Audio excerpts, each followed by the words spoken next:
My dear friends, just a follow up to this morning video. Out of this hive I witnessed how they were swarming out, so I was here, and that is rare that you witness from which hive the swarm comes out. It's a bonus because it makes it easy for you to go back and check.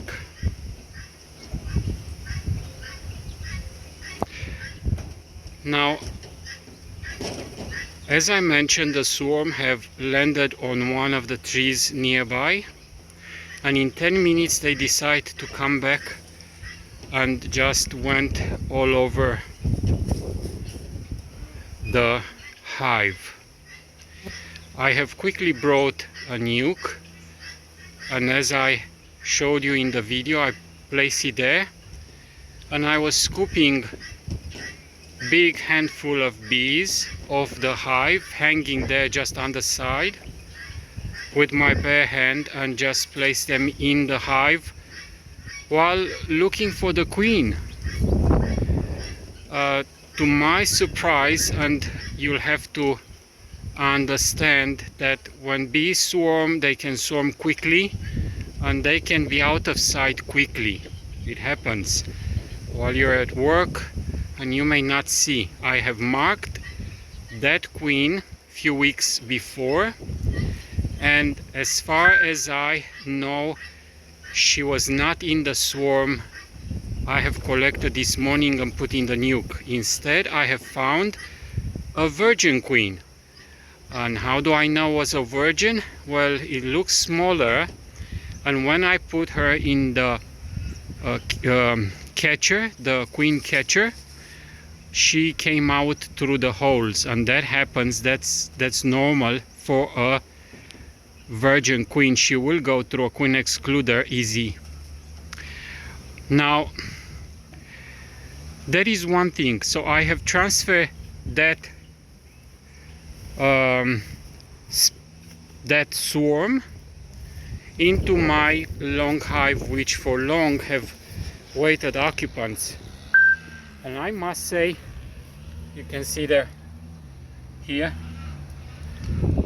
very interesting. The amount of bees in the swarm was gigantic, but by the time they went in my nuke there, it's just 2 frames of bees, not more than that, just 2 good frame of bees. I think the rest have just gone in the hive. I've decided to open up the hive and look what's inside.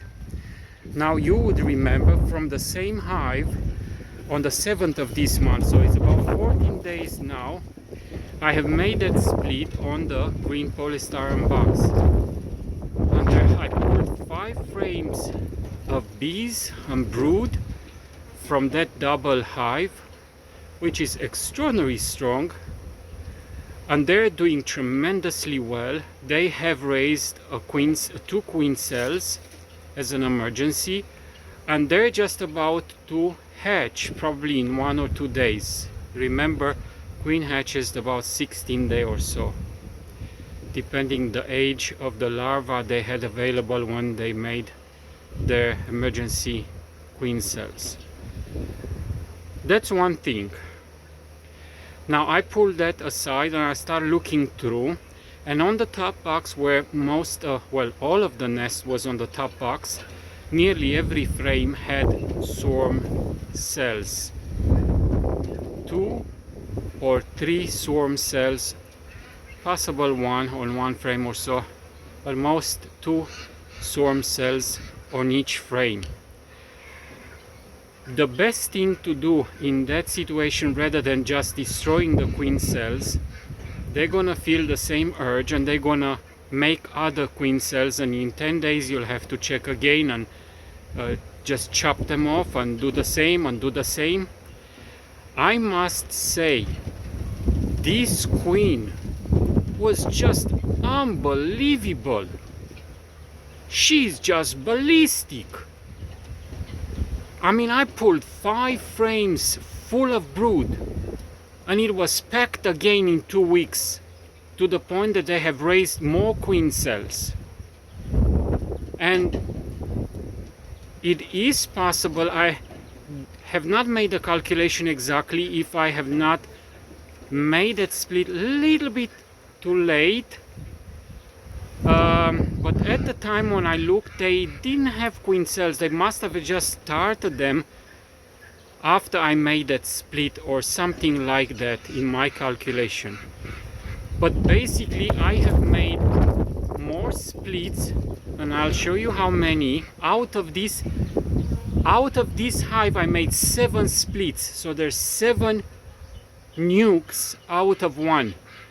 I have a frame full of bees and brood and a queen cell or 2, and I have a frame of pollen and some nectar in each of them.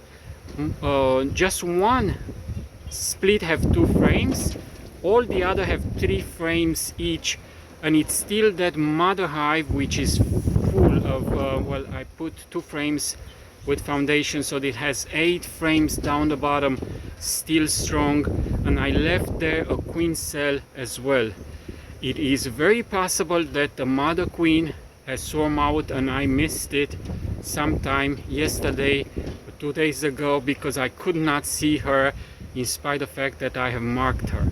So this is where I made another split, and what I have done, as I showed you, I put a double screen bottom board there, and I am using the heat which that family generates, and is going up to my split because it has just 3 frames there, so they need the warmth there. That's one. You have this one as well, and along with that, and I have made one here, and you can see them how they kind of settle there. Very, very, very interesting how that happens.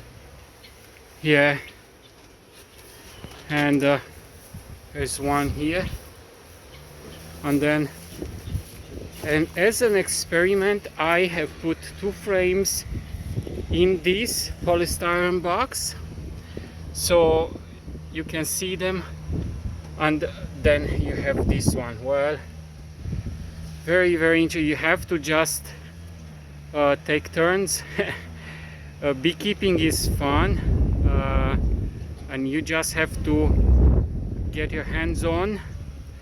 Now if these queens will succeed, and I would expect they would succeed, I would really, really love to propagate from that queen which was so prolific.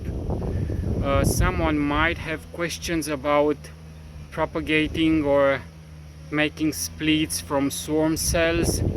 I have learned this from a commercial beekeeper, and I do give him a lot of credit, but he said best queens come out of the swarm cells, and I'm sure someone will disagree with this, but there is a topic discussing about this, and I will not take the time to make the video too long.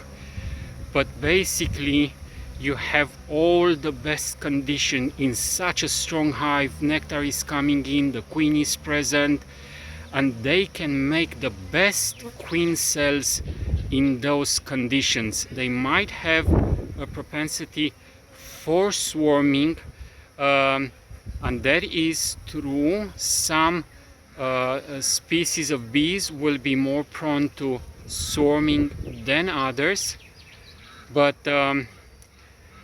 in overall all bees have this propensity to swarm, maybe some more than others. Well, I would say God bless you until next time.